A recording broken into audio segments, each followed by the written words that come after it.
Il existe un jeu qui vous transporte en rêve, dans une infinité de mondes. Vous partagerez l'histoire du héros que vous avez choisi avec les autres rêveurs. Ensemble, vous guiderez les pas de ces êtres sortis de votre imaginaire, si proches de vous. Ils vous feront vibrer, rire et trembler. Tout au long du récit de mon histoire, nous construirons ensemble la vie de ces gens qui s'activent dans l'autre monde. Alors, partons ensemble dans le rêve de dragon.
Luandane!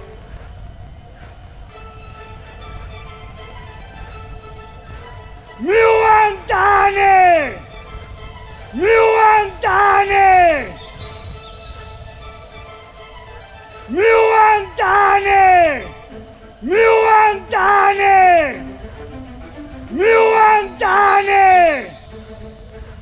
Luandane! Luandane! Luandane! Luandane!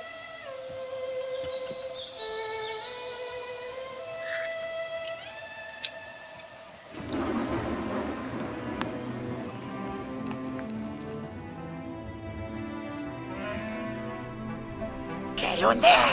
Le roi des gueux qui demande audience à Darine. Quelle naïveté de croire qu'un tel accoutrement pourrait faire diversion auprès de moi. Non, je te reconnais, Alderic de Bonganil. Pensiez-vous que je puisse avoir une telle prétention? Ce grimage n'est là que pour protéger Soupir, que je viens de consulter pour pouvoir vous approcher ici. C'est pour demander mon aide. Vous et votre épouse êtes en difficulté. J'en étais témoin. La reine est si faible et malheureuse depuis la perte de sa chair. La lecture de son âme est si limpide pour un être comme moi qu'il m'est facile de connaître les intentions qui vous animent aujourd'hui. Je vous défends de parler de ma reine en termes rabaissants. Mais là n'est pas l'objet de ma venue. Mon cher Alderic, ne vous méprenez pas et écoutez-moi. J'ai vu votre épouse implorer votre faiblesse de père pour utiliser les dents de Soupir. Ne soyez pas faible et maintenez votre position dans l'intérêt de Soupir et ceux de la famille royale. Je sais les conséquences qu'il en découlerait et j'userais de tout mon pouvoir s'il le fallait pour éviter cette alternative. Mais telle n'était pas mon intention. Soupir et moi sommes du même sang. Je donnerai ma vie pour lui. Mais revenons à l'objet de ma présence ici. Je suis tout oui. Je ne vous apprends donc pas que ma fille Maricia a disparu. Et j'ai eu vent d'un certain faillisseur de plumes qui serait en mesure de m'aider à la retrouver. Depuis, je retourne tout le royaume. J'ai sillonné 1000 chemins, je ne trouve pas sa trace. Puisqu'il ne s'agit pas de faire intervenir Soupir, je vais invoquer les éléments pour trouver une réponse à cette question.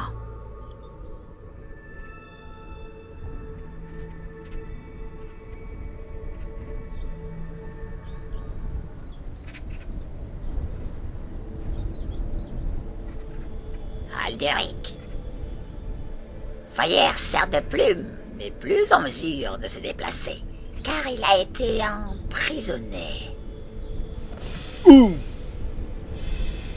Où est-il retenu? Quelle autorité l'a capturé? C'est votre belle-sœur qui Kinégante qui le tient. L'avenir de Saurévan est compromis, car une exécution prochaine est demandée par le peuple. Je dois empêcher cette exécution.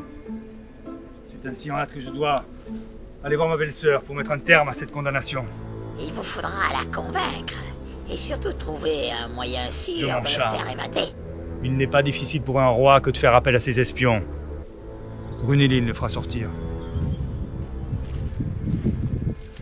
Car le peuple attend sa tête.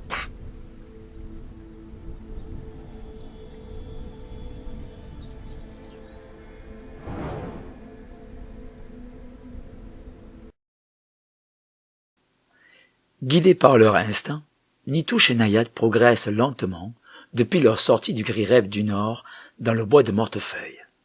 Elles longent la berge de l'un des bras de Nest de la Troublette. C'est au sortir des marais de la Gula qu'elles comptent passer la nuit.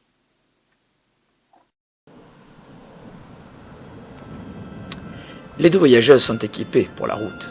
Elles savent chasser, pêcher et ont une grande connaissance des plantes médicinales. Armés de dagues et d'arcs, le duo sait se défendre. Mais c'est surtout leur grande discrétion qui leur donne l'avantage. Elles savent surprendre avant d'être surprises.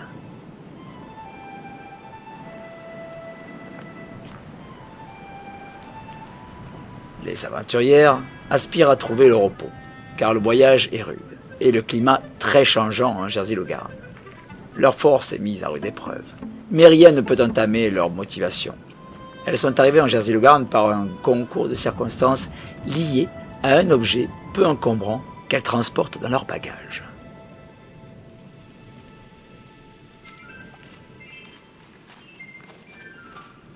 Cette partie de la Jersey-Logarn est très peu peuplée.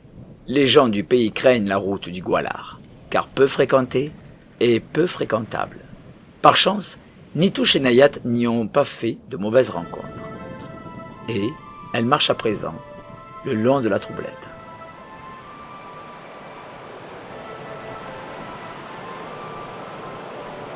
C'est en fin de journée, et plus en aval des rapides, que le camp du soir fut installé. Il y régnait une atmosphère glaciale portée par le vent du nord.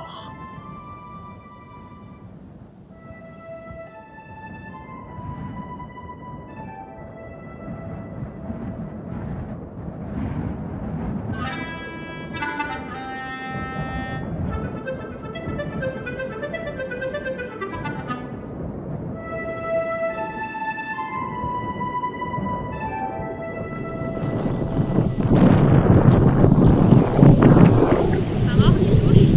Non, pas encore. Il y a quoi dans ce sac? Des tanches? Ouais, je sais pas, peut-être. On verra.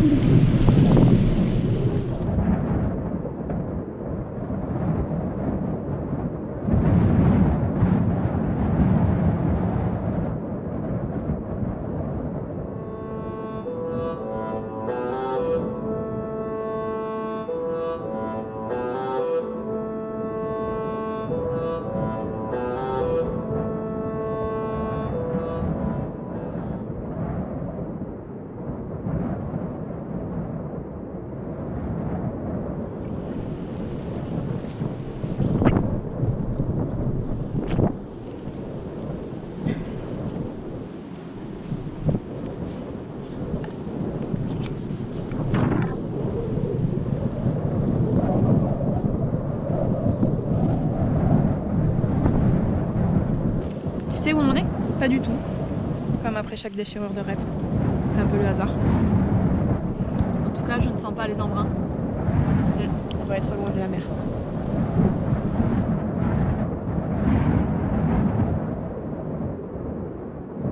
Elle est bonne la tanche? Oui, goûte. Ça va.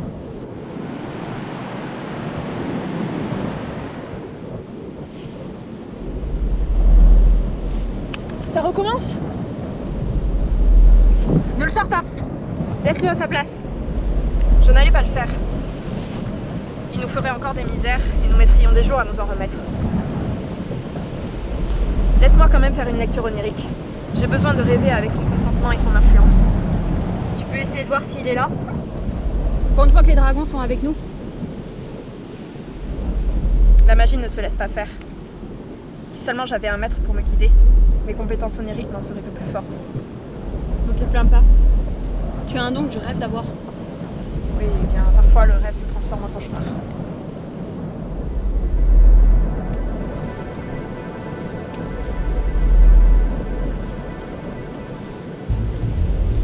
Il ou elle est sûrement ici. Qui ça? Un homme qui parle aux arbres. Comme le dit la légende sur le sceptre.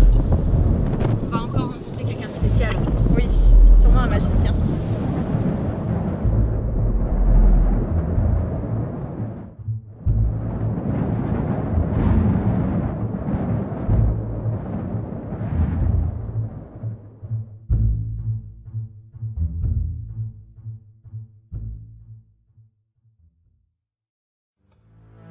Oh, ma colombe, ta sépulture profanée. J'ai beau le savoir, je ne m'y fais pas. Ils ont tout brûlé, tout cassé. Tu mérites tellement mieux que cette pierre ordinaire. Ce reliquaire éventré n'est pas digne de toi. Si tu m'entends, sache que cette colère me dévore les entrailles. Qui a pris ton corps? Le saurai-je un jour? Oh, le saurai-je un jour? Ah, mon amour, doit être si délicat aux mains de je ne sais quel profanateur. Peut-être un rêvant. Imposteur au service du roi, certainement toujours au service des puissants, traîtres et plâtres. C'est ce faux roi de malheur qui a commandité cet acte abject de te voler ma chair. J'en suis certain. Il veut s'assurer que je ne puisse te rendre ta jeunesse, ta santé, ta vie. Il sait trop bien ce que cela signifierait pour lui. Ce qu'il te reviendrait de droit. Où t'ont-ils caché? Ont-ils seulement su préserver ton corps? Qu'ont-ils fait de ta chair dépouille? Oh, ma douce. Oh, ma douce. Souviens-toi de nos jours heureux, tout jouer de la musique. Si douce musique. Nos causes, nos étreintes, nos jeux. Dans les allées des jardins de Cassinias. Nous étions riches et amoureux.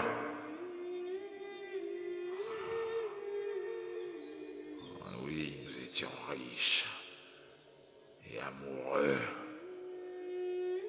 Pour ta famille, j'étais l'homme qu'il te fallait. Tout le monde enviait notre destinée et les cadeaux que je t'offrais.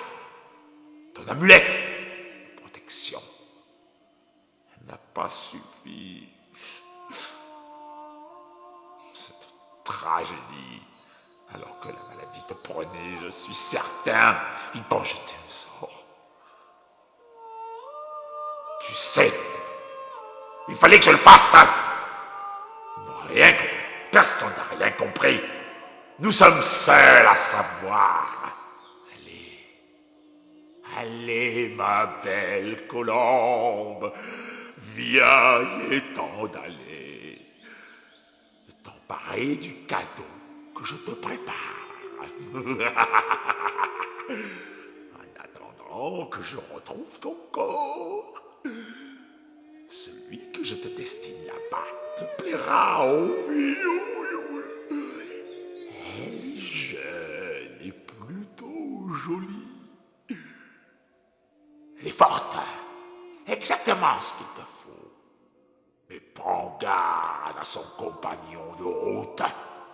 Il la protège de sa magie.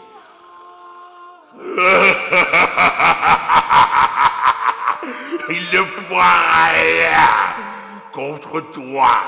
Tu sauras t'en défaire. Écrase-le. Réduis-le en bouillie, le rêvant pour moi. Il a volé mon ordre. Tue-le, mon amour, regarde-le. Cette lampe de lumière dans la terre de cire de Végra te permettra d'aller jusqu'à lui. Glisse-toi doucement le long de la flamme. Glisse, glisse dans la cire. Laisse-toi mouler au chaud. Laisse-toi mener jusqu'à lui. Je me suis arrangé qu'ils se soient séparés, isolés de tout et enjôlés. Le tigre portera cette lanterne. Va, ma belle colombe, mon ange. Va terroriser, va le briser, va l'écraser et déchire son cœur. Tue-le.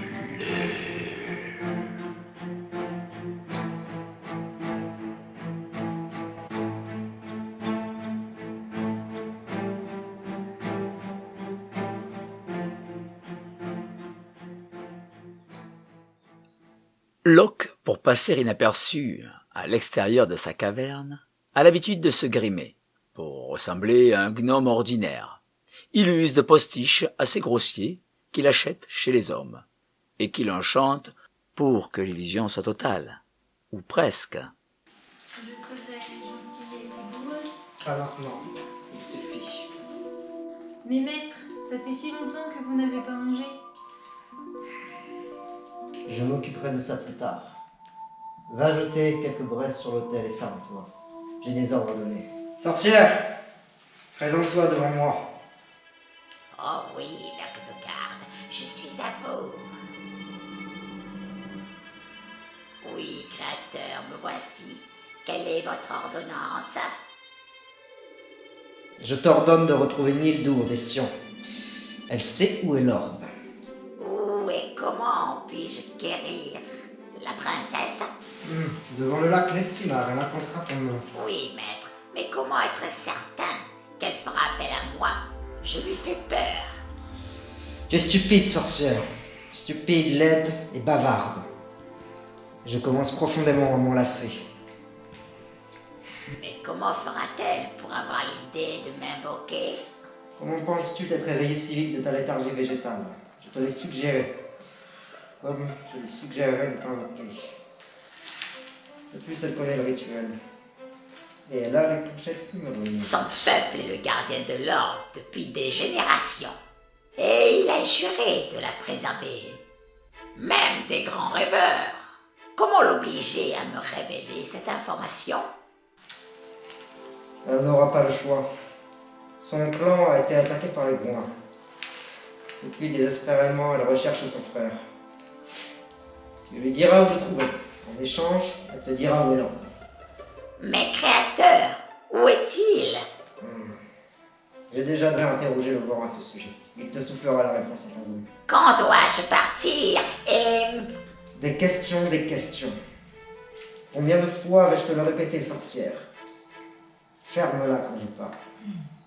Ou bien veux-tu que je te coupe la langue? Prends ça. Tu lui donneras. Tu devrais la protéger contre la haine mortelle.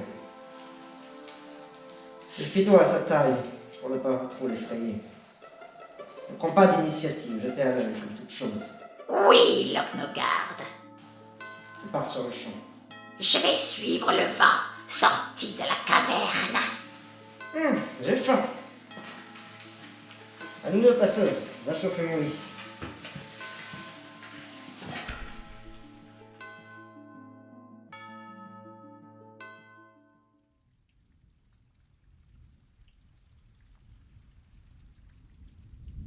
C'est une nuit glaciale qui mordait Fayer. Il cherchait le sommeil entre les grelots de sa chair.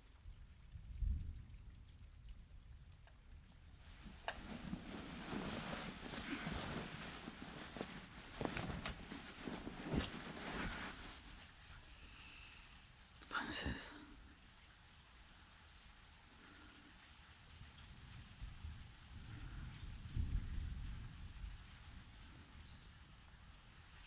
Princesse Marisia.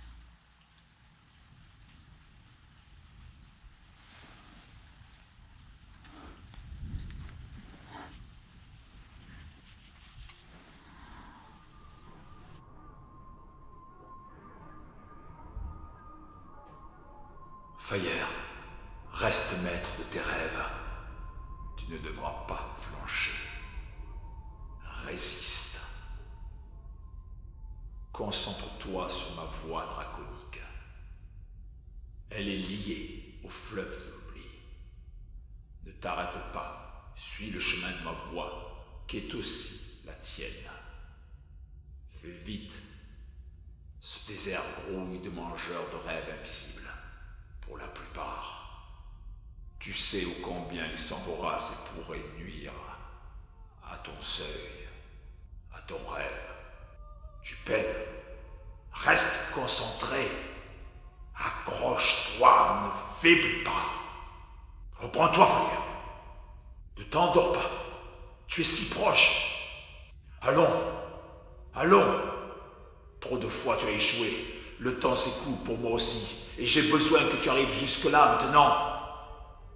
Allons, puise dans ton seuil et rejoins-moi, trouve un abri. C'est la torpeur des dragons qui te gagne. Trouve vite un trou pour fuir les mangeurs qui attaquent toujours par le haut. Maintenant tu es en sécurité. Protégé par la roche, par la voix de Lyros. Viens me rejoindre.